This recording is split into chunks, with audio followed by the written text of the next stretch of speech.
بسم اللہ الرحمن الرحیم۔ السلام علیکم۔ میثم تمار رضی اللہ تعالیٰ عنہ آپ کی زبان حضرت علی علیہ السلام کی محبت میں کاٹی گئی۔ حضرت میثم تمار رضی اللہ عنہ کو 22 رجب 60 ہجری کو ابن زیاد لعین کے حکم پر سولی چڑھا کر منہ میں لگام دے کر شہید کیا گیا۔ ایک دوسرے روایت میں 22 ذی الحج 60 ہجری کو آپ کو شہید کیا گیا۔ میثم تمار رضی اللہ تعالیٰ عنہ کو سالم کے نام سے پکارا جاتا تھا۔ وہ بنی اسد کی ایک عورت کے غلام تھے۔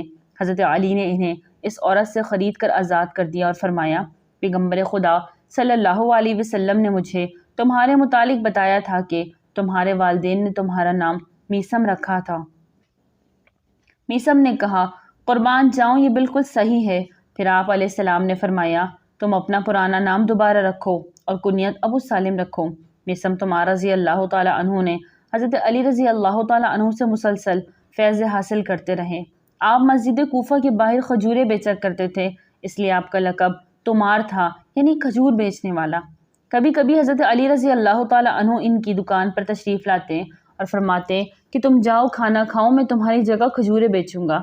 چنانچہ ایک مرتبہ میثم کھانا کھانے گئے ہوئے تھے اور دکان پر حضرت علی رضی اللہ تعالیٰ عنہ تشریف فرما تھے کہ ایک فقیر آیا اور اس نے کھجوریں مانگی۔ حضرت علی نے میثم کی تمام کھجوریں فقیر کو دے دی۔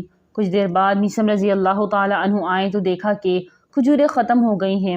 وہ سمجھے شاید یہ بک چکی ہیں۔ حضرت علی نے کہا، میثم، وہ کھجوریں ہم نے راہ خدا میں دے دی۔ میثم نے کہا، پھر آپ راہ خدا میں مجھے بھی کچھ عنایت فرمائیے۔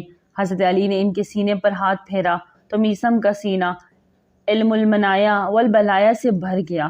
اس علم کی وجہ سے میثم لوگوں کو آئندہ کے واقعات بتایا کرتے تھے۔ ایک مرتبہ میثم رضی اللہ تعالیٰ عنہ بازار کوفہ سے گزر رہے تھے۔ سامنے سے حضرت حبیب بن مظاہر آتے ہوئے دکھائی دیے۔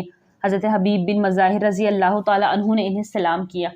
حضرت میثم نے سلام کا جواب دے کر فرمایا، میں خوش آمدید کہتا ہوں اس جوان کو جو ایک دن فرزند رسول کی نصرت میں شہید کیا جائے گا۔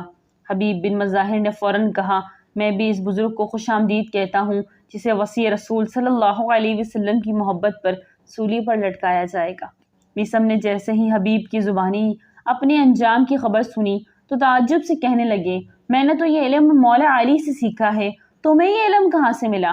حبیب رضی اللہ عنہ نے کہا، ہمارا سرچشمہ علم ایک ہی ہے، تم نے یہ علم مولا علی سے لیا ہے، میں نے ان کے فرزند حسین ابن علی سے حاصل کیا ہے۔ حضرت میثم ہمیشہ امیر المؤمنین کی خدمت میں حاضر رہتے ہیں۔ حضرت میثم کہتے ہیں کہ ایک شب میں امیر المؤمنین کے ساتھ تھا۔ آپ کوفہ سے نکل کر مسجد جعفی تشریف لائے۔ آپ نے یہاں 4 رکعت نماز پڑھی اور نماز و تسبیح سے فارغ ہو کر آپ نے ہاتھ اٹھا کر یہ دعا مانگی۔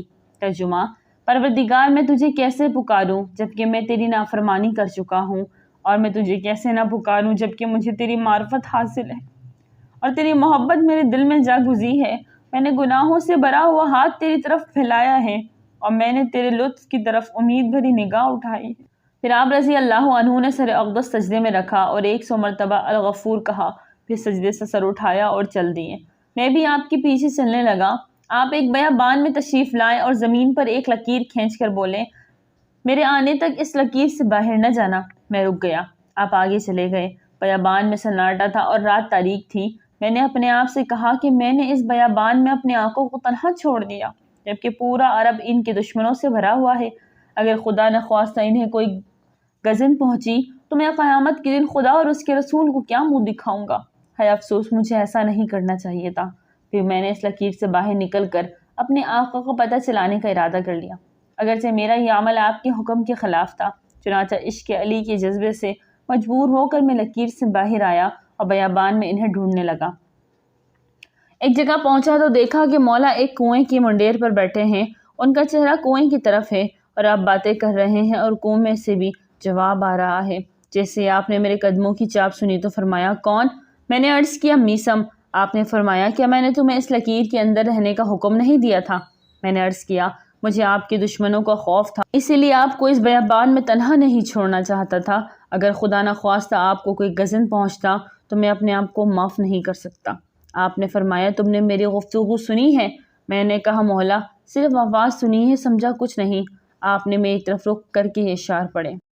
ترجمہ، میرے دل میں بہت سے درد ہیں۔ جب میں تنگ دل ہوتا ہوں تو اپنے ہاتھ زمین کو کھودتا ہوں اور اپنے درد زمین سے بیان کرتا ہوں اور نہ اس میں چھپا دیتا ہوں۔ زمین سے جو گھاس اگتی ہے اس کا بیچ میرا بویا ہوا یعنی اس کا بیچ میری آہ و سوز کا گداز ہے۔ اکثر اوقات امیر المؤمنین مسجد سے فارغ ہو کر میثم کے پاس بیٹھا کرتے تھے۔ ایک مرتبہ آپ نے میثم سے فرمایا، میثم تمہیں ایک خوشخبری سناؤں؟ میثم نے کہا، مولا ضرور سنائیے۔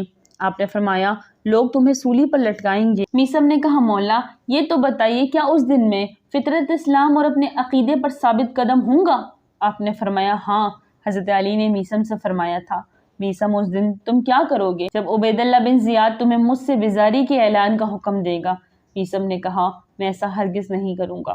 حضرت نے فرمایا، اگر تم ایسا نہ کرو گے تو وہ تمہیں سولی پر لٹکا دے گا۔ میثم نے کہا، میں صبر کروں گا اور راہ خدا میں یہ معمولی تکلیف ہے۔ حضرت نے فرمایا، اگر تم اس دن صابر اور ثابت قدم رہے تو قیامت کے دن تم میرے ساتھ میرے درجے پہ ہوگے۔ حضرت علی نے میثم کو جس دن کی خبر دی تھی آخر وہ دن آ گیا۔ عبید اللہ بن زیاد کے حکم سے میثم کو گرفتار کیا گیا۔ اس خبیث کو ایک شخص نے خبر دی کہ یہ علی کے محبوب ترین اصحاب میں سے ایک ہے۔ ابن زیاد نے اظہارِ تمسخر کہا، یہ اجمی جو صحیح طرح بات بھی نہیں کر سکتا علی کا دوست ہے؟ درباریوں نے کہا، جی ہاں۔ ابن زیاد نے میثم سے پوچھا، تیرا رب کہاں ہے؟ میثم رضی اللہ عنہ نے فرمایا، میرا رب ظالموں کی گھات میں ہے اور تو بھی ایک ظالم ہے۔ ابن زیاد نے کہا، علی نے تجھے کیا بتایا تھا کہ میں تجھ سے کیا سلوک کروں گا؟ میثم نے فرمایا، میرے مولا نے مجھے بتایا تھا کہ تو مجھے سولی چڑھائے گا اور میری سولی 10ویں نمبر پر ہوگی اور اس کی لکڑی سب سے چھوٹی ہوگی اور زمین سے زیادہ قریب ہوگی۔ ابن زیاد نے کہا، علی نے تجھے جو خبر دی ہے میں اسے جھوٹا ثابت کر دکھاؤں؟ میثم نے کہا، ایسا ناممکن ہے۔ علی نے جو کچھ کہا ہے انہوں نے پیغمبر اکرم صلی اللہ علیہ وسلم سے سنا ہے اور پیغمبر صلی اللہ علیہ وسلم نے جبریل سے اور جبریل امین نے حکم خدا سے کہا ہے۔ حضرت علی رضی اللہ تعالی عنہ کے فرمان کو جھوٹا ثابت کرنے کے لیے پیغمبر اسلام، جبرائیل اور خدا کو جھوٹا ثابت کرنا ہوگا اور ایسا ہونا ناممکن ہے۔ علی رضی اللہ تعالی عنہ نے جو کچھ کہا انہوں نے پیغمبر اکرم سے سنا، پیغمبر نے جبرائیل سے اور جبرائیل علیہ السلام نے حکم خدا سے کہا۔ حضرت علی کے فرمان کو جھوٹا ثابت کرنے کے لیے پیغمبر اسلام صلی اللہ علیہ وسلم، جبرائیل اور خدا کو جھوٹا ثابت کرنا ہوگا اور ایسا ہونا ناممکن ہے۔ خدا کی قسم میں جانتا ہوں کہ کوفہ کے کسی مقام پر مجھے سولی دی جائے گی اور میں تاریخ اسلام کا پہلا فرد ہوں گا جس کے منہ میں لگام ڈالی جائے گی۔ ابن زیاد نے انہیں جیل بھیج دیا۔ اس وقت قید خانے میں مختار بن ابو عبیدہ سقفی بھی قید تھے۔ میثم رضی اللہ عنہ نے مختار سے فرمایا، رہا ہو جائے گا اور قاتلان حسین سے انتقام لے گا اور میرے قاتل عبید اللہ بن زیاد کو قتل کرے گا۔ ایک دن ابن زیاد نے مختار کو قتل کرنے کے لیے زندان سے نکالا۔ ابن زیاد جلاد کو حکم دے چکا تھا کہ مختار کا سر قلم کر دو۔ اتنے میں معلم عمیر یزید سے مختار کی رہائی کا پروانہ لے کر آ گیا اور مختار کو رہائی مل گئی۔ اس کے بعد ابن زیاد نے حکم دیا کہ میثم کو سولی پر چڑھا دیا جائے۔ چنانچہ عمرو بن خریس کے گھر کے سامنے انہیں کھجور کے درخت پر لٹکا دیا گیا اور ان کے ہاتھ پاؤں اور ریڑھ کی ہڈی میں میخیں گاڑ دی گئی۔ یہ منظر دیکھ کر عمرو بن حریث نے کہا، خدا کی قسم میثم نے کئی بار مجھ سے کہا تھا کہ میں عنقریب تمہارا ہمسایہ بنوں گا۔ میں سمجھتا تھا شاید میثم میرے پڑوسی ابن مسعود یا کسی اور کا مکان خریدنا چاہتے ہیں۔ عمرو بن خریث نے اپنی کنیز کو حکم دیا کہ اس درخت کے نیچے جھاڑو پھیرو اور اچھی طرح صفائی کرو۔ میثم سولی پر چڑھے تو لوگ ان کو دیکھنے کے لیے آئے۔ میثم نے سولی پر کھڑے ہو کر فضائل امیر المؤمنین بیان کرنا شروع کیے تو حکومت کے مخبروں نے ابن زیاد کو اطلاع دی۔ اس وقت ابن زیاد نے حکم دیا، ان کے منہ میں لگام ڈالو تاکہ یہ بول نہ سکے۔ تیسرے دن میثم کے جسم پر نیزہ مارا گیا اور شام کے وقت ان کے دماغ اور منہ سے خون جاری ہوا اور انہوں نے شہادت پائی۔ میثم رضی اللہ تعالی عنہ کی لاش سولی پر لٹکی ہوئی تھی اور رات کے وقت کچھ پہرے دار کچھ فاصلے پر آنکھ جلا کر لاش پر پہرا دے رہے تھے۔ 7 خرما فروش نے آپس میں طے کیا کہ میثم کی لاش کو کسی طرح سے وہاں نکال کر دفن کرنا چاہیے۔ چنانچہ انہوں نے رات کی تاریکی سے فائدہ اٹھایا اور سولی سمیت میثم کی لاش کو اٹھا کر چل دیے۔ میثم کی لاش کو انہوں نے سولی سے اتارا اور بنی مراد کی ایک نہر میں دفن کر کے اوپر پانی جاری کر دیا۔